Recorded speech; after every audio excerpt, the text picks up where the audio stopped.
Everyone, नमस्कार। कैसे हैं आप सब? उम्मीद करता हूं बढ़िया होंगे। मैं सूरज साहू स्वागत करता हूं आप सभी का संकल्प स्टडी सर्कल के यूट्यूब प्लेटफॉर्म पे। चलिए, लास्ट क्लास में हमने आधुनिक भारत का सेशन शुरू किया था, जिसमें हमने उदारवादी नेताओं के बारे में पढ़ा था। उदारवादी वाले नेताओं की सीरीज को हम आज कंप्लीट कर लेंगे, आज की क्लास में कंप्लीट कर लेंगे। इसमें क्या देखने को मिलेगा, हमने देख लिया था कि उदारवादी नेताओं की क्या क्या डिमांड थी और डिमांड्स के बाद इनकी मेन उपलब्धियां क्या उपलब्धियां थी। तो देखो, सबसे पहली उपलब्धि आप लोगों को याद रखनी है। सबसे पहली उपलब्धि क्या थी कि इन्होंने लोगों के अंदर नेशनलिज्म की फीलिंग जगाई, राष्ट्रीयता, राष्ट्रभक्ति वाली फीलिंग जगाई। ये सबसे पहली, सबसे इंपॉर्टेंट इनकी उपलब्धि थी। देखो, इन्होंने एक व्यापक राष्ट्रीय जागृति पैदा की, जिससे सभी राष्ट्रवादी नेताओं को एक मंच लाने में ये क्या हो गए, सफल रहे। 1886 में लोक सेवा आयोग की क्या हो गई, नियुक्ति हो गई। 1892 में भारतीय परिषद अधिनियम को भी क्या कर दिया गया, पारित कर दिया गया। ये जितने भी अधिनियम हैं, इन अधिनियम की क्लास हम अलग से लेके आएंगे। जितने भी अधिनियम है आपके, रेगुलेटिंग एक्ट ऑफ 1773 से लेकर गवर्नमेंट ऑफ इंडिया एक्ट 1935 तक के जितने भी अधिनियम आए हैं, इन सारे अधिनियम की क्लास हम अलग से एक वीडियो में लाएंगे, करेंगे। ठीक है। इसके बाद देखो, इन्होंने जनता के सामने अंग्रेजों के शोषणकारी स्वभाव को उजागर किया।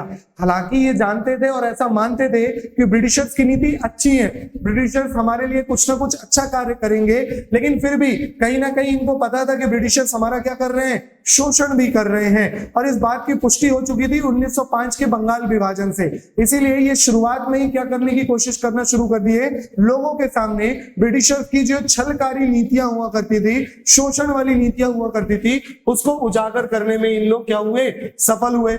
इन्होंने उदारवाद, लोकतंत्र, धर्मनिरपेक्ष और राष्ट्रवाद के विचार को लोकप्रिय बनाया और लोगों तक पहुंचाया। समझ में आ रहा है ना, लोगों के अंदर कौन सी भावना जगाई इन्होंने, राष्ट्रवाद वाली भावना जगाई। हालांकि इसके अलावा भी उतना ज्यादा कुछ कार्य कर नहीं पाए, लेकिन फिर भी लोगों के अंदर राष्ट्रीयता या राष्ट्रवाद वाली भावना जगाने में इनका एक अहम भूमिका देखी जाती है, अहम रोल माना जाता है। उदारवादी चरण की उपलब्धियों में देखो, भारतीय व्यय पर बहुत इंपॉर्टेंट है, डायरेक्ट क्वेश्चन पूछता है भाई कि वेलबी आयोग का गठन किस कारण से हुआ था। तो भाई इंडियन एक्सपेंडिचर के आधार पर हुआ था। भारतीय व्यय पर क्या बनाया था इन्होंने, वेलबी आयोग बनाया गया था, वेलबी कमीशन बनाया गया था। किसके हिसाब से कि भाई इंडियन एक्सपेंडिचर कैसा होना चाहिए, कहां पे हमें एक्सपेंड मतलब खर्च करना है, व्यय करना है, कहां पर नहीं करना है, ये सारी चीजें किसमें बताई गई थी, वेलबी आयोग में बताई गई थी। भारत और इंग्लैंड में एक साथ परीक्षा आयोजित करने के लिए हाउस ऑफ कॉमन में एक प्रस्ताव पारित किया गया था। जैसे हमारे भारत में लोकसभा और राज्यसभा देखने को मिलता है, वैसे ब्रिटेन में क्या देखने को मिलता है आपको, हाउस ऑफ कॉमन्स देखने को मिलता है। तो वहां पे इन्होंने एक प्रस्ताव रखा कि भाई कई भारतीय हैं जो लंदन जाके एग्जाम देने में सक्षम नहीं है, तो आप भारत में ही क्या करो, सिविल सेवा परीक्षा का आयोजन करवाओ। और इसके लिए इन्होंने हाउस ऑफ कॉमन्स में क्या रखा था, प्रस्ताव रखा था। ठीक है, ये सब क्या थी आपकी उदारवादी चरण की उपलब्धियां थी कि क्या क्या इनको अचीवमेंट्स मिले थे, उपलब्धियां मिली थी। इसके बाद देखने को मिलता है कि उदारवादी चरण के लिए आलोचनाएं भी बहुत हुई हैं। आलोचनाएं अभी तक आप लोगों को समझ में आ गई होंगी कि आलोचनाएं क्यों हुई होंगी, क्योंकि ये कहीं ना कहीं ब्रिटिशर्स को हितैषी मानते थे। ठीक है, इनका मानना ऐसा था कि ब्रिटिशर्स आज नहीं तो कल, अंग्रेज आज नहीं तो कल हमारे लिए न्यायप्रिय होंगे, हमारे लिए अच्छे कार्य करेंगे।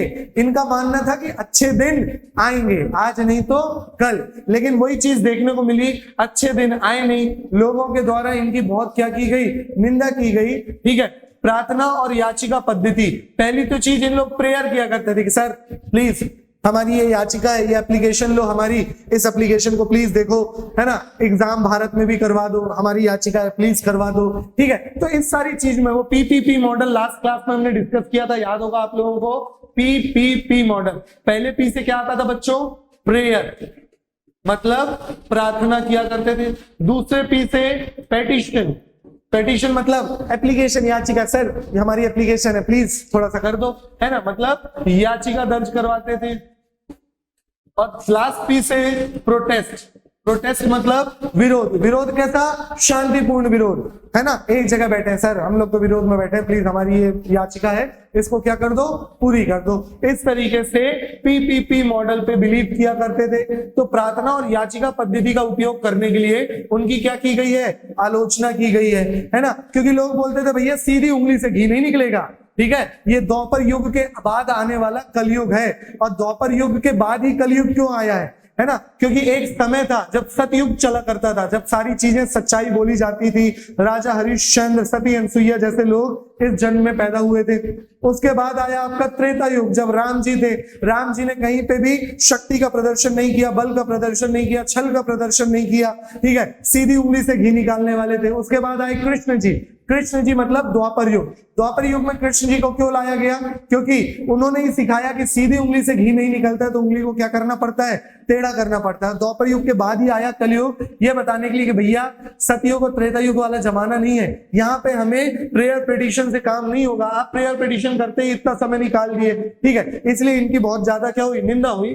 भारतीय राष्ट्रीय आंदोलन के उदारवादी चरण में जन भागीदारी का क्या था? अभाव था। हमने देखा था लास्ट क्लास में, अगर आप लोगों को याद हो तो, जिसने भी लास्ट वीडियो नहीं देखा होगा लास्ट वीडियो जरूर देख लेना, ठीक है। इनका क्या मानना था? इन्होंने केवल शिक्षित वर्ग और अपर क्लास के लोगों को अपने साथ लेके चला था, मिडिल वर्ग और लोअर वर्ग को इन्होंने छोड़ दिया था। तो जन भागीदारी नहीं देखी गई थी इनके आंदोलनों में। जन भागीदारी देखने को मिलती है उग्रवादी और गांधीयन फेस में। सबसे ज्यादा जन आंदोलन की शक्ति देखने को मिली है किसमें? गांधीयन चरण में, गांधीवादी चरण में आपको देखने को मिली है। और इसमें केवल एक संकीर्ण सामाजिक आधार शामिल था। संकीर्ण मतलब केवल शिक्षित वर्ग और अपर क्लास लोग या अपर मिडिल क्लास, ज्यादा लोगों को इन्होंने शामिल नहीं किया था। इसके बाद देखो शिक्षित वर्ग का प्रभुत्व था, सारे के सारे लोग शिक्षित वर्ग वाले थे। इस प्रकार पश्चिमी राजनीतिक प्रथाओं का विचारधारा पाया जाता था। सब एजुकेटेड थे, तो एजुकेटेड लोग किसको फॉलो करते थे? वेस्टर्न एजुकेशन को फॉलो करते थे। अपने देश की चीजों को मान्यता नहीं दी गई, ऐसी लोगों ने क्या की? इन सब चीजों की निंदा की है। हालांकि भारतीय राष्ट्रीय आंदोलन का उदारवादी चरण तत्काल लाभ लाने में विफल रहा। तुरंत लाभ क्या देखने को मिले? कुछ नहीं। मेजर लाभ देखने को मिले? कुछ नहीं। लेकिन उन्होंने जनता के बीच कौन सी भावना जगाई?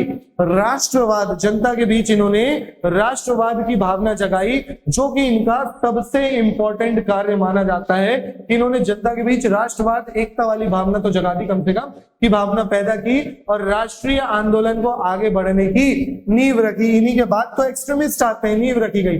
अब हम देखेंगे कि कुछ प्रमुख आपके उदारवादी नेता हैं, मॉडरेट लीडर्स हैं, जिन्होंने बहुत इंपॉर्टेंट काम किया है और जिसपे इनको टाइटल्स दी गई है, उपाधि दी गई है, और यहां से डायरेक्ट क्वेश्चन देखने को मिलते हैं। सबसे पहला नाम आता है the great grand old man of India, दादा भाई नौरोजी। इन्हें क्या बोला जाता है? Grand old man of India. क्या बोला जाता है? Grand old man of India.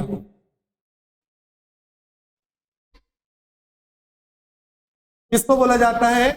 दादा भाई नौरोजी को बोला जाता है, के रूप में जाना जाता है। यह भारतीय राष्ट्रीय कांग्रेस के संस्थापक सदस्यों में से एक थे। बहुत इंपॉर्टेंट है।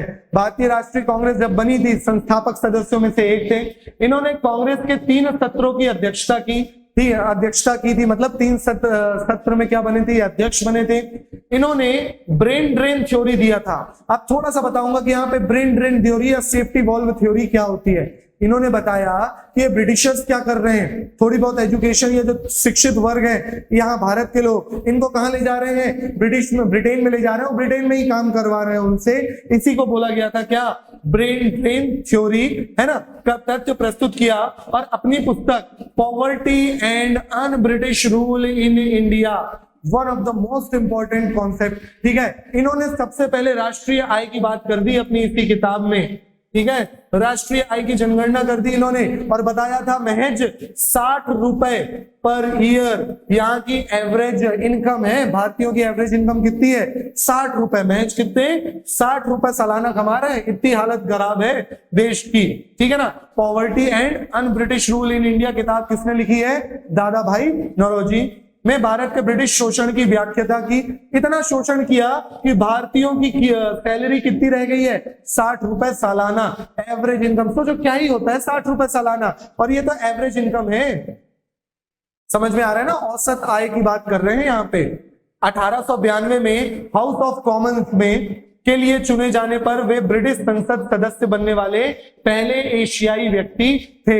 याद रखना, दादा भाई नौरोजी 1892 में किसमें चुने गए हैं? हाउस ऑफ कॉमन्स, मतलब ब्रिटेन के लिए चुने जाने वाले, ब्रिटिश संसद सदस्य बनने वाले पहले एशियाई व्यक्ति थे। बहुत इंपॉर्टेंट आ जाता है, हर जगह क्वेश्चन पूछा जाता है, पहले एशियाई व्यक्ति कौन थे जो ब्रिटेन की संसद में चुने गए थे? तो नाम क्या आता है? दादा भाई नौरोजी। यहां तक क्लियर होगा। आगे देखो, दादा भाई नौरोजी ने पहली बार राष्ट्रीय आय की गणना की और इन्होंने बताया हालत इतनी ज्यादा खराब है कि 60 रुपए पर ईयर है भारत की इनकम।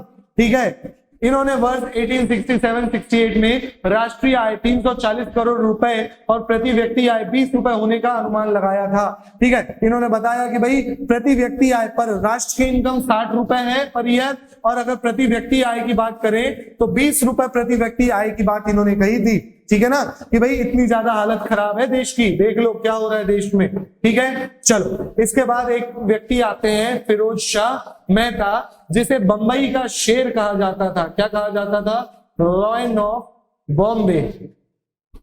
ठीक है, क्या कहा जाता था? लॉयन ऑफ बॉम्बे कहा जाता था। ठीक है, इन्होंने बॉम्बे, लॉयन ऑफ बॉम्बे कहा जाता था। इन्होंने बॉम्बे क्रॉनिकल्स के नाम से, बॉम्बे क्रॉनिकल्स के नाम से एक अखबार भी शुरू किया था, जिसके कारण इनको ये उपाधि दी गई थी, जिसमें इन्होंने भर भर के ब्रिटिश सरकार के बारे में बताया था कि भाई ब्रिटिश सरकार किस तरीके से समाज का शोषण कर रहे हैं। इन्हें बॉम्बे का शेर, लॉयन ऑफ बॉम्बे के रूप में जाना जाता था। किसको? फिरोज शाह मेहता को। 1890 में इन्हें भारतीय राष्ट्रीय कांग्रेस के अध्यक्ष के रूप में चुना गया था। इन्होंने बॉम्बे क्रॉनिकल्स, एक अंग्रेजी साप्ताहिक समाचार पत्र था, जिसे 1910 में उनके द्वारा शुरू किया गया था। याद रखना, बॉम्बे क्रॉनिकल्स किसके द्वारा शुरू किया गया था? फिरोज शाह मेहता। कानून में उनकी सेवा के लिए उन्हें अंग्रेजों ने किसकी उपाधि दी गई थी? नाइट की उपाधि दी गई थी। नाइट की उपाधि दी जाती थी कि भाई आपने अच्छे से सर्विस की है ना। कानून में उनकी सेवा के लिए अंग्रेजों ने ये उपाधि उनको दी थी। ठीक है, नाइटहुड की उपाधि दी गई थी। चलो इसके बाद नाम देखने को मिलता है व्योमेश चंद्र बनर्जी का। यह भारतीय राष्ट्रीय कांग्रेस के सह संस्थापक में से एक थे और ये एक भारतीय बैरिस्टर थे। ज्यादातर लोग जो नेता थे वो सब लॉयर थे, बैरिस्टर्स थे। यह भारतीय राष्ट्रीय कांग्रेस के पहले अध्यक्ष थे। जब पहला सेशन बना था तो सबसे पहले ही कौन बने थे? व्योमेश चंद्र बनर्जी। डब्ल्यू से नाम शुरू होता है, WC बनर्जी नाम देखने को मिलता है। यह ब्रिटिश हाउस ऑफ कॉमन्स का चुनाव लड़ने वाले पहले भारतीय थे। ब्रिटिश हाउस ऑफ कॉमन्स का चुनाव लड़ने वाले पहले भारतीय थे। और चुन के जाने वाले पहले भारतीय कौन थे? दादा भाई नौरोजी। अरे बोलो, जहां देख रहे हो वहां साथ में बोलो। चुन के चुनाव लड़ने वाले पहले व्यक्ति कौन थे? व्योमेश चंद्र बनर्जी। और चुन के जीत के जाने वाले पहले व्यक्ति कौन थे? दादा भाई नौरोजी, पहले एशियाई व्यक्ति थे।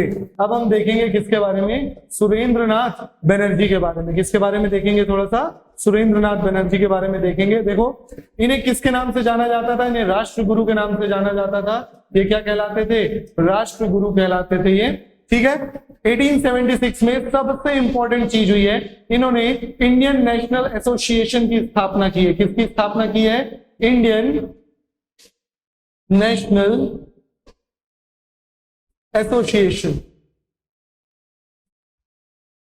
इन्होंने इंडियन नेशनल एसोसिएशन की स्थापना की है। इन्होंने द बंगाली नाम से एक अखबार पत्र शुरू किया था। यह भी एक इंपॉर्टेंट पॉइंट है कि भैया सुरेंद्रनाथ बनर्जी ने क्या शुरू किया था? द बंगाली नाम से एक अखबार पत्र शुरू किया था। इन्होंने 1869 और 1871 में 2 बार भारतीय सिविल सेवा परीक्षा उत्तीर्ण की। कब कब उत्तीर्ण की? 1869 और 1871 में। 1869 में इन्हें आयु विवाद के कारण प्रतिबंधित कर दिया गया और 1871 में इन्हें नस्लीय भेदभाव के कारण बर्खास्त कर दिया गया।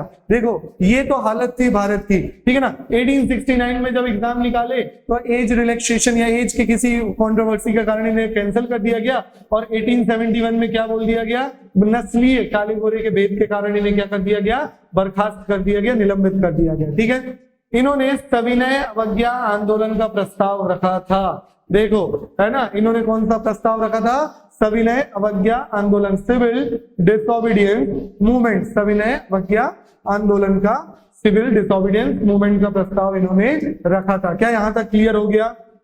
ठीक है, लास्ट देखेंगे हम किसके बारे में, जस्टिस एमजी रानाडे के बारे में। किसके बारे में देखेंगे, एमजी रानाडे के बारे में देखेंगे और गोपाल कृष्ण गोखले के बारे में देखेंगे। देखो इन्हें राव बहादुर की उपाधि से सम्मानित किया गया था, एमजी रानाडे को। ठीक है, यह क्वेश्चन कहीं पूछा नहीं गया इसलिए इंपॉर्टेंट हो सकता है, आ सकता है किसी भी एग्जाम में।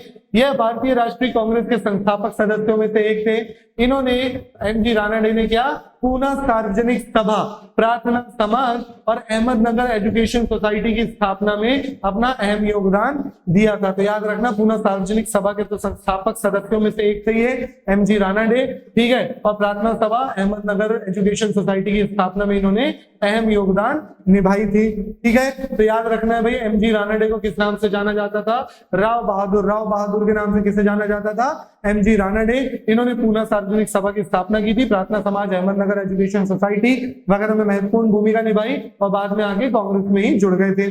लास्ट आते हैं हमारे गोपाल कृष्ण गोखले। गोपाल कृष्ण गोखले महान समाज सुधारक और शिक्षाविद थे, शिक्षावादी व्यक्ति थे, है ना। सबसे इंपॉर्टेंट, गोपाल कृष्ण गोखले ने सर्वेंट्स ऑफ इंडियन सोसाइटी की स्थापना की थी। इन्होंने किस चीज की स्थापना की थी, सर्वेंट्स ऑफ इंडियन सोसाइटी। कई बार पूछा गया और अक्सर रिपीट होता है ये क्वेश्चन।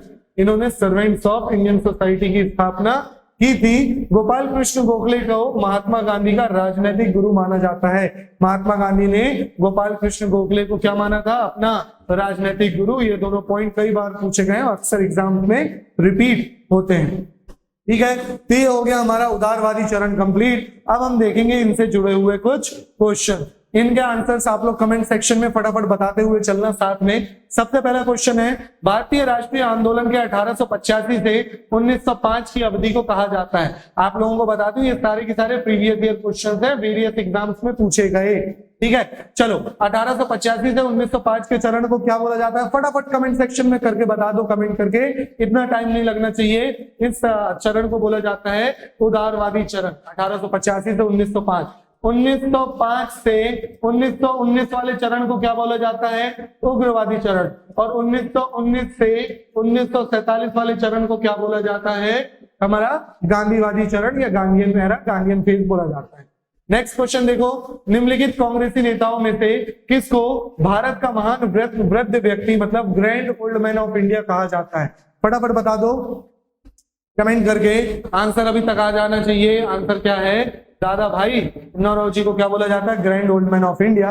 वह कौन सा प्रथम भारतीय था जो ब्रिटिश संसद के लिए निर्वाचित हुआ था, प्रथम भारतीय था जो ब्रिटिश संसद के लिए क्या हुआ था, निर्वाचित हुआ था। तो यहाँ पे आप लोगों का आंसर क्या आ जाना चाहिए था, दादा भाई नौरोजी पहले ऐसे व्यक्ति थे जो ब्रिटिश संसद के लिए क्या हुए थे, निर्वाचित हुए थे। ठीक है, चलो नेक्स्ट देखो, निम्न में से कौन से नरम पंथियों में से नहीं है। तो यहाँ ऑप्शन अभी तक आप लोगों को दिख जाना चाहिए था, आंसर पता हो जाना चाहिए था। बाल गंगाधर तिलक नरम पंथी नहीं है भैया, क्या है ये, गरम पंथी है। लाल बाल पाल में जो बाल है वो कौन है, बाल गंगाधर तिलक।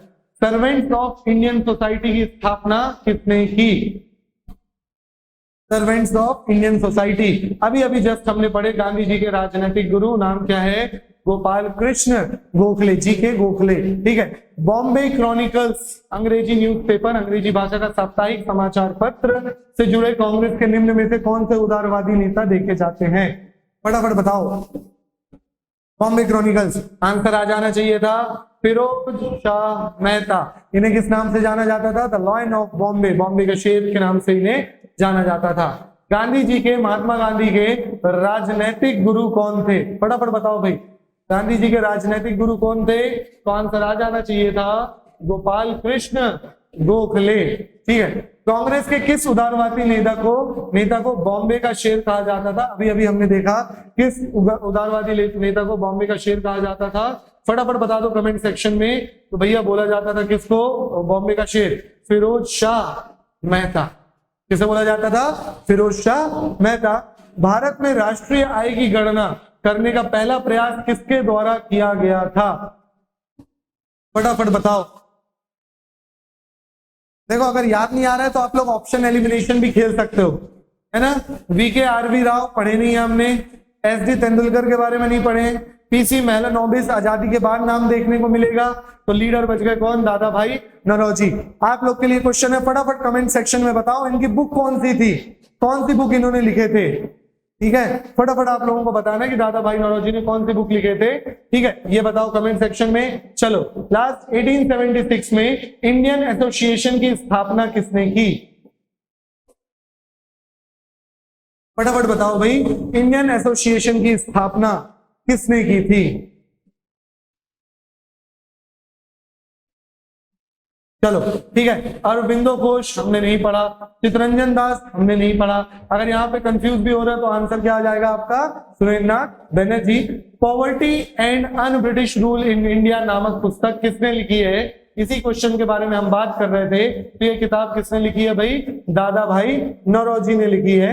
सुरेंद्रनाथ बनर्जी की आत्मकथा को ब्लैंक कहा जाता है। ठीक है, चलो इस आत्मकथा को हमने नहीं देखा है इस वीडियो में। ठीक है, तो आप लोगों को बताना है कि इनकी आत्मकथा को क्या कहा जाता है। 10 सेकंड है आप लोगों के पास, फटाफट ए, बी, सी या डी कमेंट सेक्शन में बताओ क्या कहा जाता है।